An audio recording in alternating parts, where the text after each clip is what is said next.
Greetings viewers, JLB here. It's been a while, but I'm back with a new video. First of all, Happy New Year to everybody. Secondly, we're going to be continuing animation cinema by exploring one of the films that many consider to be Disney's technical masterpiece. I'm referring to, of course, Disney's second animated theatrical release, Pinocchio. The thing is, even before Snow White and the Seven Dwarfs was finished, Walt Disney was actually planning to make another animated feature.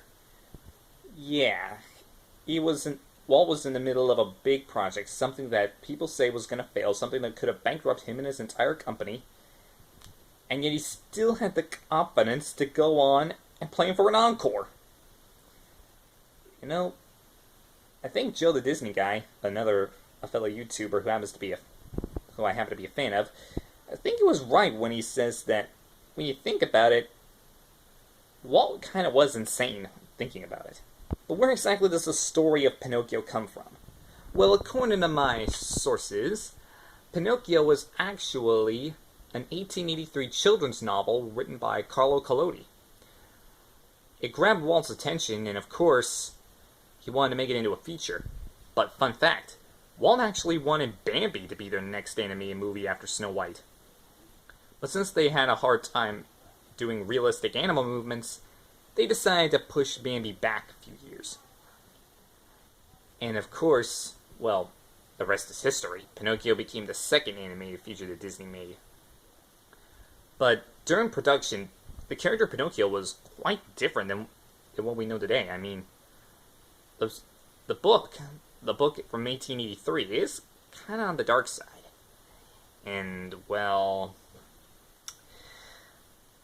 let's just say that Walt thought that nobody could connect with brash and sort of, what's the word I'm looking for here?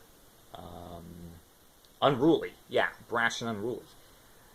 He felt that no one would connect with a character that was as brash and unruly as that Pinocchio. So they had to scrap everything and just go back to basics and try again. Eventually, apparently, I believe Frank Thomas and Ollie Johnston, who are Disney legends, by the way, they're actually the ones who gave Pinocchio the way he looks today. They basically drew him like a human boy, rationalizing that they could throw in joints later to make him puppet-like. And of course, well, let's just say that they needed a model to what's the word I'm looking for here?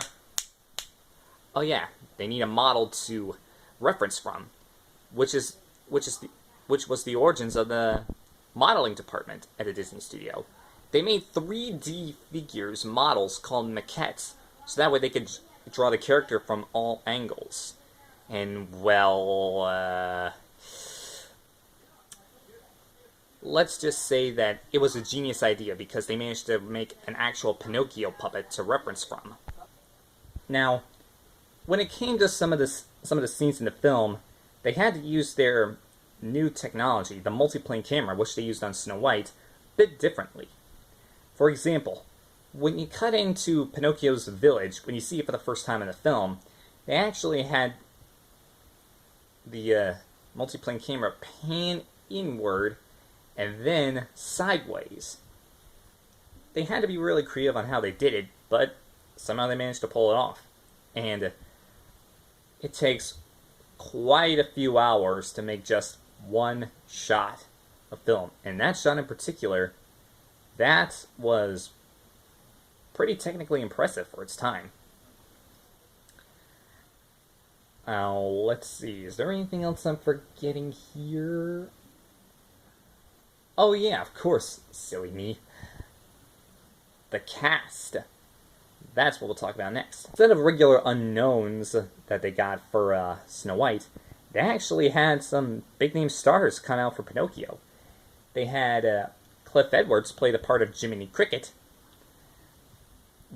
12-year-old child actor Dickie Jones plays Pinocchio. Frankie Darrow as Lampwick. Walter Carlett as J. Worthington Foulfellow, who's been a little bit of a lost character, if you will, since he hasn't really appeared in any more movies other than Pinocchio. He hasn't appeared anywhere.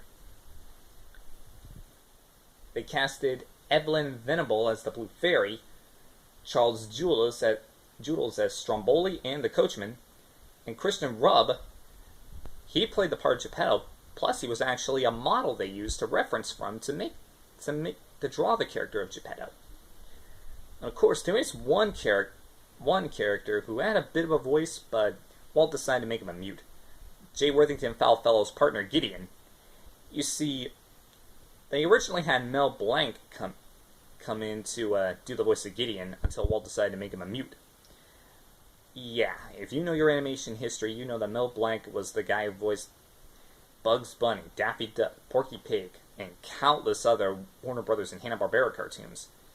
He was supposed to be the voice of Gideon, but they cut all of his lines. And ultimately, the only line that Gideon ever got, or Mel Blanc ever got to say, was just a hiccup. I really hope they paid him for.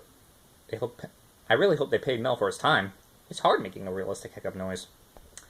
Now, this film is pretty special for what it is, especially considering the fact that, well, it actually created the one song that Disney uses as its anthem now, When You Wish Upon a Star.